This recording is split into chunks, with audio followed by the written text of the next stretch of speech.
Siab Meng performed energy flow and asked Prince Cheon if he had memorized the flow. Cheon confirmed that he clearly remembered it. Siab Meng acknowledged that the initial trial must have been painful, but insisted it was the best way to teach someone like Prince Cheon who lacked Nigong. He declared that his goal was to have Prince Cheon acquire enough Nigong within 7 days and asked if Prince Cheon understood. Cheon reflected silently. Judging from how exhausted Siab Meng looked, he realized his teacher had used a great deal of Nigong as well. Despite this, he resolved to endure the hardship and promised to succeed, driven by his respect for Siab Meng. Siab Meng remarked that Prince Cheon seemed capable of saying commendable things. With that, he ended the training for the day. He reminded Prince Cheon not to forget the breathing method and energy flow, emphasizing that he must master it thoroughly. Before departing, Siab Meng told him to take care of himself. Cheon expressed his gratitude. As the morning sun rose, he reassured himself internally that he would surely be able to develop Nigong within a week. Later, at the Demonic Academy's practice field, Li Hua observed the cadets. As he had anticipated, certain students had naturally taken on leadership roles within their respective groups. He noted that many cadets had bruises on their faces from the previous night. He recalled that the instructors had purposely stayed away from the dorms on the first day to allow the cadets to establish their own hierarchy through conflict. He observed Group 12 and thought the leader should have been the Poison Clan candidate. However, Cadet 18 had taken the lead, evidence of a brutal fight. Li Hua was impressed that Cadet 18 dared to attack a prince who bore a black name tag. Clearly, the cadet was not only skilled but also courageous. At that moment, Ho Jin Chang stepped in and suggested they begin the cadet training. Li Hua acknowledged and ordered the cadets to stand at attention. Ho Jin Chang addressed the cadets, announcing that for the next 7 days, they would receive basic tactics and strategy lessons each morning in the auditorium on his right. In the afternoons, after lunch, they would conduct training at the practice field. When he asked if they understood, the cadets responded affirmatively. He then instructed Group 1 to move forward, and they obeyed. Meanwhile, Mukiam looked at Jang Sun of the Poison Clan with a mocking expression. He thought it was pathetic that someone from the Poison Clan had fallen into ranks so easily. To him, the clan was powerless without its toxins.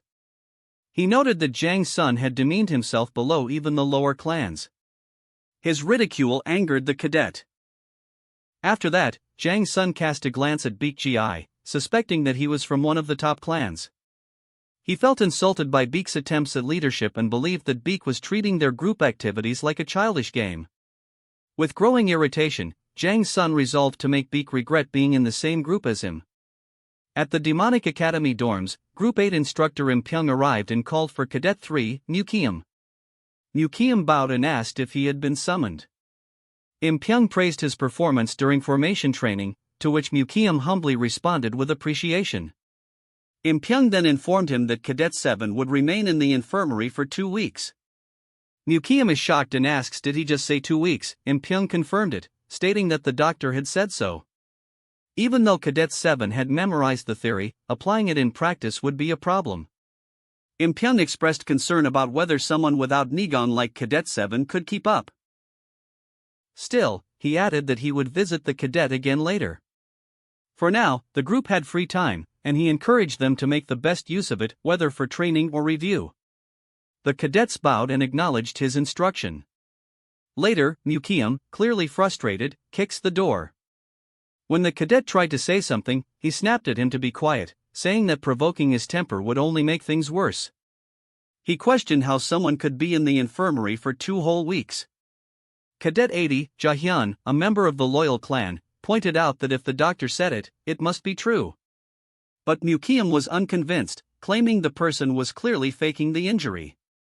In frustration, he struck a pillar and cursed, gritting his teeth at the thought of that filthy bloodline resting comfortably. Jahyun attempted to calm him down and offered a different perspective. He suggested that instead of getting angry for no reason, Mukiam should try whispering something unsettling in the cadet's ear instead. 4 days passed. At the infirmary, Dr. John cried out in boredom, lamenting that it had been 5 days without a single new patient. He felt like he was dying from the boredom and hoped that Prince Cheon wouldn't be his last patient. Suddenly, loud banging startled him. When he asked what had happened, Im-pyung entered carrying an unconscious cadet. He explained that the cadet had been injured during sword training. Im-pyung had avoided pulling out the sword to prevent further harm and brought him directly to the infirmary. Dr. Jung quickly instructed him to place the cadet on a bed, secretly relieved that he finally had a patient. As he stitched the wound, Dr. Jung commented that the treatment was nearly complete. He praised the decision not to pull out the sword, attributing the cadet's survival to that choice. When Im-pyung asked about the condition, Dr. Jung explained that luckily, no vital areas had been hit, so the cadet was fortunate. Dr. Jung looks at Im-pyung and states that it seems he had been worried, revealing that despite appearances, he did care for his students. Im-pyung noted that although only 2 tests had been planned, 2 cadets were already in the infirmary. Dr. Jung added that although he had stitched the wound, it was deep, so the cadet would need to stay hospitalized. However, unlike Cadet 7, this one would only need 3 days. Im-pyung acknowledged the update and said he would return after the afternoon training. Before leaving, he requested Dr. Jung to take good care of Cadet 23. He walked away, unable to believe they were already dealing with such injuries just as training with real swords had begun. He feared that writing apologies would be unavoidable. After some time, Cadet 23 regained consciousness. Spotting surgical tools nearby, he picked up a scalpel and quietly muttered to himself, wondering if he should start by making sure the other person couldn't walk again. He grabbed Prince Cheon's leg and insisted it was purely for survival, asking not to be blamed for what he was about to do. Just as he moved to cut, a surge of electric shock repelled him violently, causing him to cry out in shock. Cheon awakened, looked at him coldly as he collapsed to the floor, and remarked, as he expected. After some time, Cadet 23 regained consciousness, disoriented and unsure of what had happened. He wondered aloud if he had fainted and, if so, why. Looking around, he realized he was tightly bound with rope and questioned who had done this to him. Prince Cheon appeared and admitted he was the one responsible and says baldy. When Cadet 23 asked how he managed it, Prince Cheon simply replied that he had tied him up while he was unconscious and placed him on the bed baldy. Still confused, Cadet 23 began to wonder how he could have passed out in the first place. And thinks Prince Cheon's supposed to have extreme internal damage but he seems perfectly fine and wonders why he calling him badly. Before he could dwell on that, he noticed something alarming in the mirror. His eyes widened in shock, his hair was gone.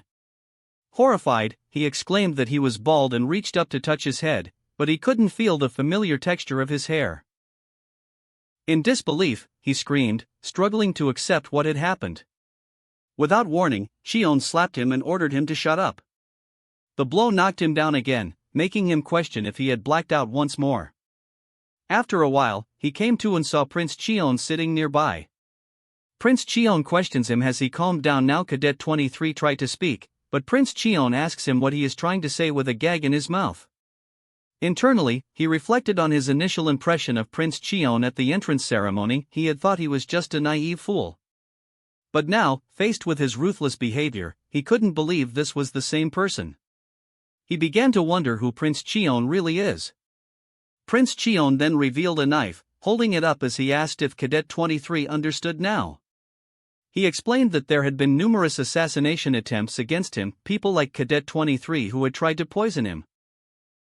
He asked how many more there might be, then pressed the blade lightly to the cadet's neck. He warned Cadet 23 that although he might have been playing around earlier, being stabbed would cause unimaginable pain and possibly death. Removing the gag, Cheon demanded to know who had sent him. Cadet 23, still defiant, claimed not to know what he was talking about. He argued that stabbing someone in the infirmary would bring consequences and questioned whether Prince Cheon understood the rules of the academy. Students were forbidden from harming each other outside of sanctioned training or duels. Cheon responded that he expected such a reaction, and Cadet 23 sarcastically noted that torture likely wouldn't make him talk either. He mocked him, suggesting he probably thought himself strong enough to endure it all. Undeterred, Prince Cheon gagged him again, told him to wait, and walked away. A while later, he returned holding a box of needles, commenting that while there weren't many tools where he used to live, the academy was full of useful items. Cadet 23 grew uneasy, wondering what he planned to do with them. Shion laughed as he twisted the cadet's arm back. And asks, is he scared, and his hands are suddenly clenched. Cadet 23 wonders, despite having no martial arts training, Prince Cheon was surprisingly strong. And thinks why he is trying to open his hand and what he is going to do. Picking up a needle, Prince Cheon warned that it would hurt a little, then drove it in cadet finger. The cadet tried to scream, but Prince Cheon scolded him for overreacting. He reminded him that he had claimed torture wouldn't work, so he should consider this a bit of well-earned revenge. After some time, Cadet 23 fainted again, only to wake up groaning on the floor. Prince Cheon asked if it hurt a lot, noting that he had now fainted twice. He wondered aloud if he should move on to the other hand.